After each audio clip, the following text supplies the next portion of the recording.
We continue now at the top of Daf Mem Tesav and Beis and Meseches Gitin. This is Gittin Daf 49b. The Gemara continues, Tanya Behedya, we learned explicitly in a Brisa. Rashi says, Tanya Behedya del Rabbi Akiva b'dem mazik shaiminan, meaning we learned explicitly in this Brisa that according to Rabbi Akiva, when the mazik has to pay from the best of his property, it means the best of the mazik's property. The Brisa says, Meitav Sadeo, Meitav Karmi Shalom. Again, the Pasuk says the best of his field he has to pay. Meitav Sadeo shal nizik, Meitav Karma shal nizik, Divri Rabbi Yishmael. Rabbi Yishmael says that means the best of the field of the property of the nizik, the best of the field of the vineyard of the nizik. Rabbi Akiva says, Meitav Sadeo shal mazik, Meitav Karma shal mazik. What it means is the best of the field of the mazik, or the best of the vineyard of the mazik. And the Gemara continues, Ravina says, Liola Masnisan Rabbi Akiva. Really, our mission is Rabbi Akiva. Diamra mi doraisa b'damazik shaimin. And again, Rabbi Akiva says on a doraisa level, when the mazik has to pay for damages, he has to pay from the best of his own property. And so then the question was, why did the Mishnah say that the reason why by nizik by damages the mazik pays edyus, that it's because of tikkun ha'olam, for the betterment of the world? Isn't it a doraisa according to Rabbi Akiva? And the Gemara answers to that for Rabbi Shimon. Our Mishnah follows Rabbi Shimon, the darish time of the crow who the reasons behind the pasuk, and that's what the Mishnah is saying. The Mishnah is saying the reason why the pasuk says that the mazik has to pay from the best of his property. Umatam ko'amar, and the Mishnah is giving the reason. Matam hanizok and shaman lahen be'edyus. Why is it that by damages the person has to pay with the best of his property? Mevnei tikkun ha'olam, that is for the betterment of the world. That is the reason of the pasuk. Tanya, as we learned in a Brisa, Rabbi Shimon says, why is it that by damages you have to pay with the best of the property? It's because of the thieves. Rashi says, a gazlan lo yoav demei. A gazlan is a thief who doesn't give any money. Chamsan yoav demei. A chamsan is somebody who forces someone else to sell something to him. Meaning a chamsan will pay money, but he's essentially coercing the person to make the sale. But that's the reason why by damages you have to pay from the best of the property. Kedei sheyomar adam, that way a person will say, Lamani gozel, why should I steal? V'lamani chomes, why should I force the person to sell to me? Lamachar bezdin yordan lanachasai, tomorrow bezdin will descend to my property. V'notlin saden noashali, they'll take my best field. V'somchem al mashakasu b'torah, and they'll rely on what the Torah says. Meitav sadeo, meitav karmi yishalim, the best of his field and the best of his vineyard he has to pay. Lafika chamru hanizok and shaman lahen be'edyus. That's why they said that when it comes to damages, we make the person pay with the best of his property. And furthermore, why do they say that a Baal Chov pays with his average property? That way a person won't see his friend has a nice field, and a nice house. And he'll say, I'm going to go and I'll lend him money. All in order, so I should collect his best property as part of the collection of the debts. Therefore they said that a Baal Chov is only allowed to collect from the average property. But the Gemara said, but according to that, you might as well say that the Baal Chov can only collect the worst property. So again, we don't want him to be motivated to try to take away from someone the average property. But to that, the Gemara says, if you said that, to Noel Delis Bifnei Lovin, then you would close the door before borrowers. Nobody would want to lend money at all if they knew that they only collected from the worst of the property. And the Gemara continues, Ksubas Isha Biziboris. Ksubas Isha, that's collected from the worst of the property. Divrei Rabbi Yehuda, that was Rabbi Yehuda's opinion. Rabbi Meir Omer B'Beinanis. Rabbi Meir says that the Ksuba is collected from the average property. Rabbi Shimon said, why do they say that the Ksuba is collected from the worst property? Because more than a man wants to get married, a woman wants to get married. A woman is more motivated to get married, and that's why she collects the Ksuba from the worst property. Another explanation, Isha Yotzel Ritzona V'Shalol Ritzona, a wife can be divorced willingly or against her will. But when a man divorces a wife, that is only done willingly, meaning willingly on the part of the husband, he cannot be coerced. And the Gemara says, "My davar acher." What does this davar acher mean? How does the davar acher have anything to do with the fact that a woman collects ksuba from the worst property? And to that, the Gemara says, davar acher is actually addressing another point. What the davar acher means is as follows: Maybe you'll say, just like when he divorces her, he has to give her a ksuba. When she leaves the marriage, the rabbanon Rabbanan should institute that a ksuba is paid from her to him. Why don't we say that the wife ever pays a ksuba to the husband? Tashma. So that's what it's teaching us as follows: Isha yotzel l'ritzona v'shelo l'ritzona. When a wife is divorced, it could be willingly or it could be against her will. Va'isha eina motzi el l'ritzona. But a man, a husband, he only divorces willingly. After the mashila begita, he could have always delayed the get if he wanted to, and therefore whatever he's doing, it's with his knowledge, with his understanding, and that's why he doesn't receive any ksuba. And the Gemara continues at the two dots. The Mishnah said, Ksuba asisha beziboris, the ksuba of a wife is collected from the ziboris, from the worst property. And the Gemara says, Amar Marzutra Breder of Nachman, Marzutra Breder of Nachman says, Lo Amran Elam Yasmi. When the Mishnah says that the Ksuba asisha is collected from ziboris, that's talking about if she's collecting it from the Yisomim, from the orphans. Avol minei didei, but if she's collecting it from him, meaning from the husband, bebeinonis, so then she collects it from the average property.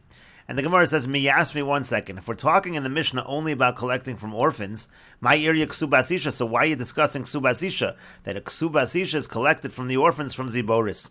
Afilu kol mili nami, that's true about anything. Anytime you're collecting from yisomim, you collect only from the ziboris. Tatanan, because we learned in the Mishnah, ein nifroi minichse yisomim elam min ziboris. We only collect from the property of the orphans, from the ziboris, from the lower quality property. And so the Gemara says, Elalav, rather is it not minei? What we're talking about is, we mean to say in the Mishnah that the ksuba asisha is collected from ziboris, even when she's collecting directly from the husband. And the Gemara says, Liola miyasmi. No, it could really be that the Mishnah means that a ksuba asisha is collected from ziboris from the yisomim. And so the question is, don't you always collect all kinds of collections from yisomim are from ziboris? And the Gemara says, no, ksuba asisha tzrichale. It could be that ksuba asisha, the Mishnah was necessary to teach that even by ksuba asisha, we collect from Yisomim from ziboris. You might have thought ksuba asisha, she can collect higher level property. Salka dayat techamina, I might have thought mishum chena, akilu rabbanan gabah, maybe because we want the men to find favor in women's eyes, so therefore the rabbanan are more lenient by her. Maybe she has the ability to collect from Yisomim even from higher quality property, kamash molan, and that might be what the Mishnah was teaching us, that even in a situation of ksuba asisha, from Yisomim, she collects from ziboris. And the Gemara continues, Amar Rava says, Tashma, come and hear the following proof from Rabbi Meir's shita. Rabbi Meir Omer ksuba asisha bebeinanis. Rabbi Meir says the ksuba asisha is collected from the beinanis, from the average property. Now miman. So what is Rabbi Meir talking about? From who is she collecting this ksuba? Ilema me ask me, if we say that she's collecting from the orphans, less later Rabbi Meir had the tanan ein nifroi minichse yisomim element haziboris. Does Rabbi Meir not agree to what the Mishnah said, that we only collect from the property of orphans from ziboris? Elalav minei. Rather, it must be what Rabbi Meir means is when she's collecting from the husband, she collects from beinanis. Mechlal de rabbanan savri beziboris. That implies that the rabbanan hold that when she's collecting from him, she collects from the ziboris. And the Gemara says, Lo, no, liola miyasmi. It could really be that Rabbi Meir was saying the ksubas isha is collected from beinanis, even from the yisomim. V'shani ksubas isha misham chena. And again, ksubas isha is different, even though normally when you collect from yisomim, it's property that's ziboris. But ksubas isha is different because we want the men to find favor in women's eyes, and therefore we allow the woman to collect even from beinanis, according to Rabbi Meir. And the Gemara, Abaya says, Tashma, come and hear the following proof. The Mishnah said, Hanizok and shaman lan be'idyas, by damages, the payment is made with idyas, ubalcho bebeinanis, and a creditor, he collects from average property, uchsubasisha beziboris, and the ksubasisha is collected from ziboris. And so the Gemara says, Miman, now who are we collecting from? Ilema miyasmi, if we say that by the ksubasisha, for example, you're collecting from orphans, so ma'ir ya ksubasisha, so why only ksubasisha from ziboris? Afilo kol haninami, if the cases of the Mishnah are talking about collecting from orphans, by all kinds of collections it would be from ziboris. By nizakin it would be ziboris, by balchov it would be ziboris. Elalav minei rather means we're collecting directly from the individual. That's true by ksubasisha, and that's true by all of the cases that are listed in the Mishnah. And so we see that ksubasisha is biziboris even when she's collecting from the husband himself. And the Gemara answers, Amar Rav Acha bar Yaakov. Rav Acha bar Yaakov says, here in the Mishnah, what are we talking about? Kegon shenasa orev lenizke beno, lebalcho beno, lechsubas kaloso. The case is that a person became a guarantor for the damages that would be inflicted by his son, or he became a guarantor for the creditors that are coming after his son, or he became a guarantor for his daughter-in-law to pay off the ksuba on behalf of his son. In other words, all the cases of the Mishnah are talking about orev, they're talking about a guarantor. V'haiki dine, and in each case, we follow the standard judgment. In other words, if you're going to collect from the aref, from the guarantor, what kind of property do you take from the aref? So it depends what would normally be collected. Nizakenu bal chov demechayim gov. When it comes to damages and creditors, they generally collect when the individual is alive. So iunami kimagvi kimechayim magvi. So when you collect from him also, from the guarantor also, you collect as though in the standard case, meaning whatever the normal collection is. By nizak and edyus, by bal chov, it's going to be beinanis. But ksubas isha, when it comes to ksubas isha, de la'achar misa gavi, that's usually collected after the death of the husband. Meaning to say, it's usually collected from ziboris, from the orphans. Well, la'achar misa miman gavi, me ask me, who do you collect from after the husband dies? From the orphans. So iunami, so him also, meaning the arev also, ki magvi ki la'achar misa magvi, we collect from him as the standard collection, and we say you can only collect from the arev, from ziboris. It could be that that is the understanding of the Mishnah, and according to that understanding, when the Mishnah says that ksubas isha is collected from ziboris, really it's talking about when it's collected either from yisomim, or it's talking about when it's collected from an arev who takes on the obligation of how yisomim would pay it. But the Gemara continues, but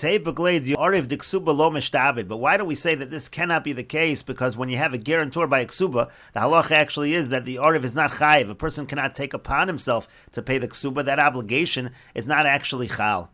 And the Gemara answers to that, bekablan. No, it is possible for a person to take upon himself the obligation of the ksuba not as an arev, but as a kablan. Essentially, a kablan is a higher level of an arev, and a kablan is able to obligate himself even by the ksuba. But the Gemara says, that works according to the one who says that by a kablan, even if there was no property in the hands of the lova at the time of the actual loan, so the kablan is able to be mechayiv himself, that makes sense. But according to the one who says that a kablan is able to obligate himself if at the time of the debt, the lova, let's say, or the person who owed the money, in theory, has property and could pay it, so then he's mishtabed. But if he doesn't have any property, we say the kablan is not mishtabed.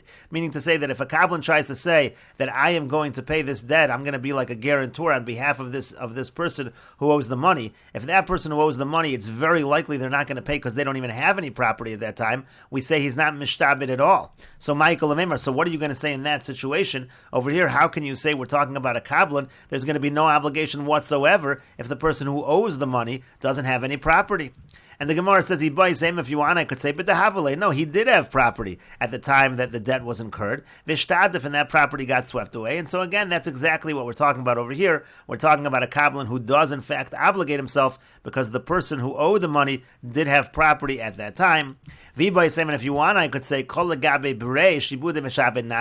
those rules don't apply to a son. When it comes to a son, anytime a person is taking upon the obligations on behalf of his son, he is meshabed himself. So even if the son had no property, even though in a normal case, if the person who owed the money had no property, then the kablan is not able to obligate himself. But over here, since it's a father, he can obligate himself. And the Gemara continues, Itmar, it was stated, Arev d'chsuba divrei hakol lo mishtabed. In Arev, by ksuba, everybody agrees that there's no obligation upon the Arev. Really, he's just doing it to encourage them to get married. There's no real obligation. And Rashi explains, lo mishtabed, and Arev by ksuba is not mishtabed lifro, not obligated to pay. Da'achi paskin in hilchas l'kaman b'samach. That's what we're going to paskin later on. B'kablan, so then the Gemara answered by a kablan, even by ksuba, kablan is effective and he's obligated. Rashi explains, shenase el kablan, he becomes a kablan on the ksuba. Again, that's like a higher level of Arev. And the way Rashi explains it here is, shehitfisa beno metazal nechsuba. So what happened was, the son, meaning the husband, he designated specific property, specific movable property for her ksuba, and she then gave it over to him, meaning the person who's the kablan. She gave it over that property to him to become a kablan, and then she returned it, or he returned it to the son. And in such a situation, that's how a person becomes a kablan in this case. And Rashi continues, the Gemara said, Nichse lelova b'shas halva, meaning if the lova had property at the time of the halva, there already you could say when an arev comes along and says, I'll guarantee it, there he really is guaranteeing it because he really thinks that the lova does have the property, and he's saying, I'm going to obligate himself just in case something goes wrong and the lova can't pay. So again, in a situation where the lova had property at the time of the loan, so then the arev is mishtabed. mishtabed, and let's say something would happen to the lova's property, so then the Arav would have to pay. But again, if you're going to say that in a situation where the lova had no property, the Arav is not mishtabed, so ma'ikol memra, what are you going to say? And Rashi explains, Havadai lesle nechasim la'oso haben. Rashi says the assumption of the Gemara right now is that certainly the son did not have property at the time the debt was incurred. Because if he had property, they wouldn't collect from the Arif. As we learned in the Mishnah, if a person makes a loan and there's a guarantor, you don't collect from the Arif first. Again, the idea is you don't claim from the Arif first. You go to the lova first. And the Gemara says, no, it's possible he had property and then he lost it. But the son did have property at the time of the loan, and now the property is no longer. And then the Gemara answered, it could be lagabe bre, that when it comes to a father b'shvil beno for his son, divrei akol lo mishtabed. And then finally the Gemara said, the Itmar, it was stated that an Arev by Ksuba is not mishtabed. Chada de Arev b'almahu. Number one, he's just an Arev, he's not a kablan. V'od lav midi chasra shelo hotzia klum mishallah. And furthermore, by Ksuba Sisha, the woman is not collecting a debt that she spent money, that she lent money on. She hasn't lost out on anything. So in such a situation, if a person is an Arev for the Ksuba, for that particular debt to pay the wife, we say that he is not obligated, and we will continue with this discussion in the next video on Daf Nun Amud Aleph.